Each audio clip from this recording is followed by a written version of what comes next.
Penyanyi Raisa dan aktor Hamish Daud menjalani sidang cerai pertama mereka di Pengadilan Agama Jakarta Selatan, Senin 3 November 2025.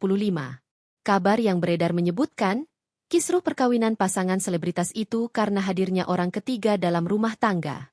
Hamish Daud dituding selingkuh dengan wanita lain yang diduga bernama Chef Sabrina Alatas.